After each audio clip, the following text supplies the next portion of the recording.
Hi Ken, sorry you had to download part two. It was just as disappointing on my side.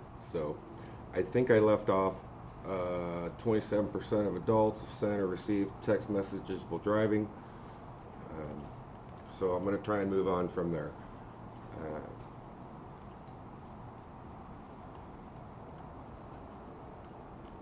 I'll go ahead and cite the sources at this time since I'm thoroughly confused on what just happened here. So the teen drivers are texting just like their parents is by Ashley Hansley from the Washington Post. New data from Virginia Tech Transportation Institute provides insight to the cell phone use driving distractions. And this was what would be behind me. And then the top 10 driving distractions reviewed, revealed, and the percentages were from drivesafety.net, and then cell phone, examining the effect driving experience from Virginia Tech University again. So let's see if I can pick up where I left off.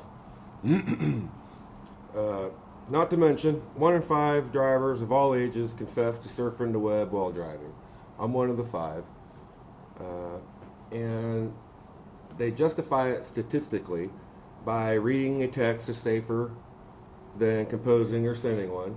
So it's okay to read one real quick, but don't write one. No, you're still taking your eyes off the road. That 5-second big football field's in front of you. They hold the phone near the windshield for better visibility.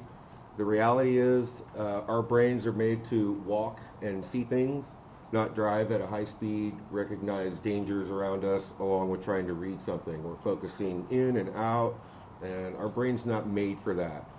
So they tend to slow down and increase the following distance. A huge problem we have around here, especially at the lights, not paying attention or giving themselves a buffer, but they create a huge hazard behind them, not realizing it affects the flow of traffic. And they text only at stop sign or a red light. It's not sometimes cool to be waiting for another driver to finish a text while you're trying to get somewhere because they're working on their phone and the light's either green or they've been there for a little while.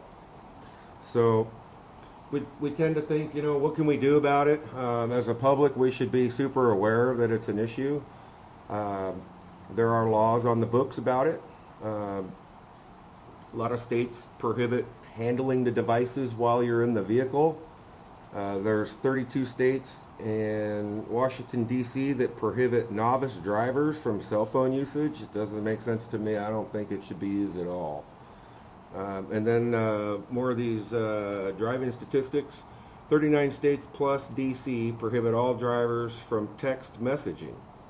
So there's kind of a bunch of weird laws that it just simply should be don't do it. In my opinion, in my experience, I had a fender bender with somebody texting and driving. It's not a cool thing. So to close, there's quite a few things to think about with all these statistics going out. Some real easy ones that caught my eye. It makes you 23 more times likely to crash using your phone, per the National Highway Transportation Administration. So, and it's the same as driving blind for 5 seconds at a time. I tried that in the living room with a blindfold with my kids. It's no fun when I stub my toe.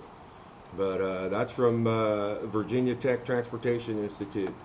And then every day, this is my least favorite subject here, 11 teens die every day with cell phone related incidences.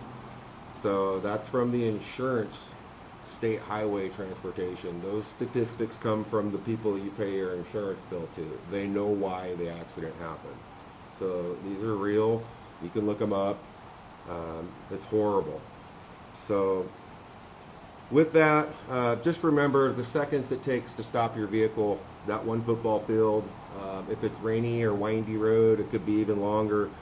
Is it worth that inconvenience of killing someone or injuring yourself? Or just having, an accident and having to deal with the consequences and the delay it's going to cause you if you don't kill somebody. The next time you think of using your phone while driving, I hope you remember this.